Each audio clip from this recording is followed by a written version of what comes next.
Having done our brief tour of special effects makeup in American history, now let's look at the makeup artists who give us these special effects.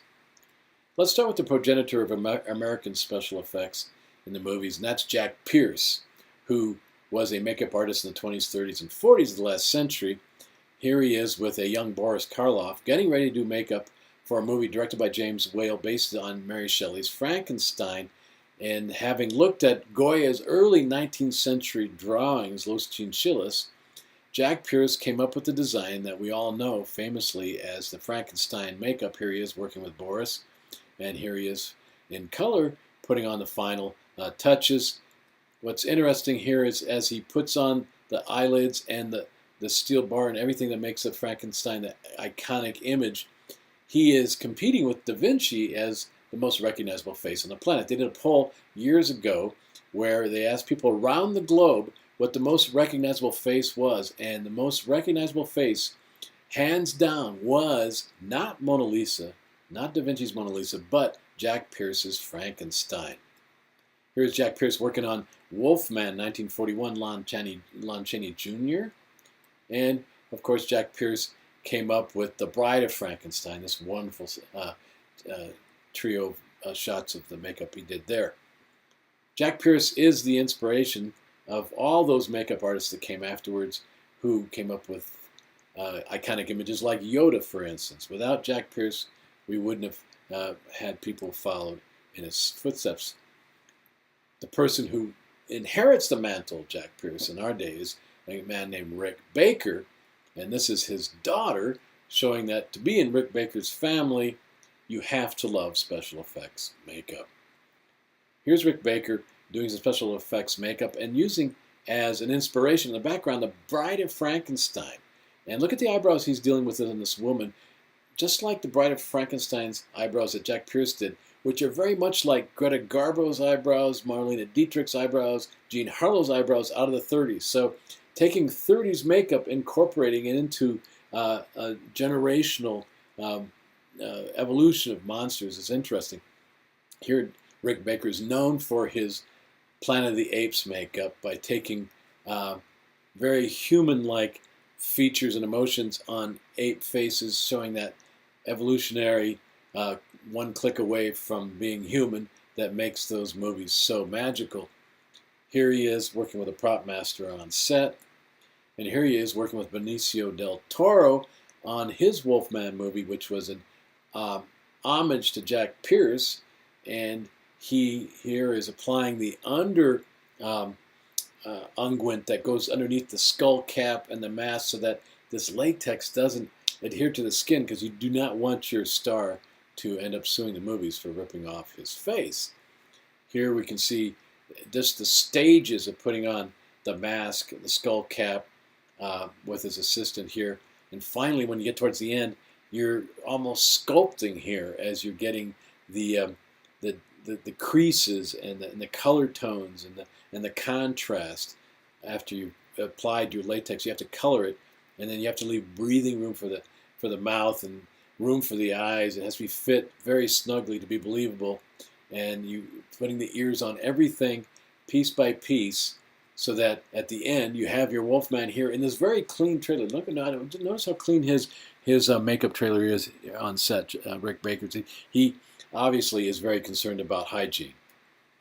If we're going to do our own special effects, and if you're going to do your independent movies, one thing to realize is that special effects makeup, horror makeup, is sold in packages, and you don't have to really create the mixtures to bring these wounds and gashes. You can get these adhesive prosthetics. You can get latex that, when scored, open up a blood gel to make it look real, as if the skin itself had been rendered open.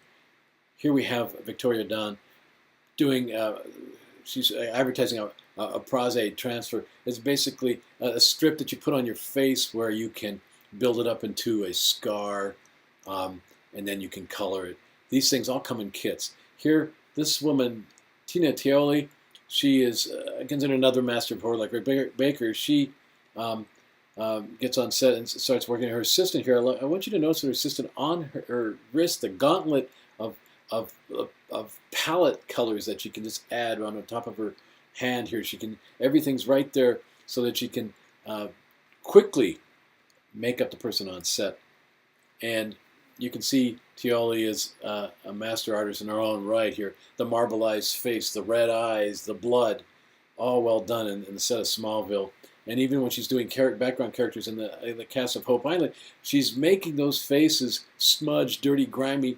That's all part of the makeup too. Get that foundation and then build in the right tone so they all look real.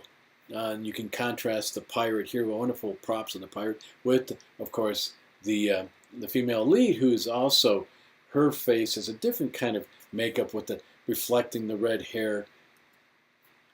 And here she is working on set. You can see that she enjoys her job.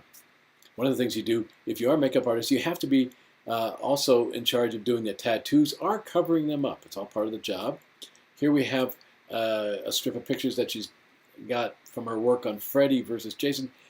Look at how subtle they are, as opposed to that earlier example of the wrist being ripped open we had seen in a couple early lectures earlier.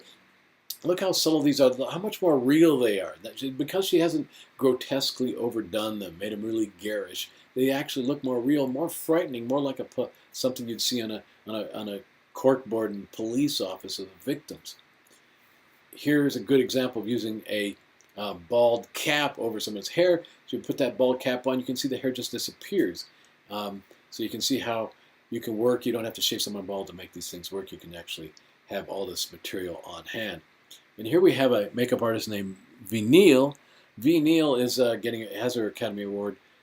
Here she's a Canadian makeup artist who's done everything from Beetlejuice, Edward Scissorhands, Mrs. Doubtfire, Pirates of the Caribbean. She's a pro. You can see how she enjoys her work here as she sets this person up. And she's on Hunger Games, and it's just a wonderful way she matches the makeup with this bizarre Baroque outfit of the purple pink hair and dress, and she makes the eye shadow match it as a good makeup artist would. And here is a Canadian makeup artist who is having less luck than Ve Neill. His name is Remy Couture, and he, because his makeup was so real and horrific in his horror movies, was brought up by a Canadian judge on the charges of corruption of morals. So better that he would be in America working special effects makeup in one of our well-known series like Hellboy. Here we have, you can just see how they roll on the latex on Anthony Hopkins and how they score it, and so it looks like almost like a sheet of cookie dough rolling on the face, very thin, to create the mask that he'll be wearing. In this case, it might have been one of the Hannibal masks. The whole revolution in silicone and latex has created this business of all sorts of cartoon characters and alien characters and horrific characters, and you can see that it's now almost a separate set of sculpture from makeup. It's so prominent now.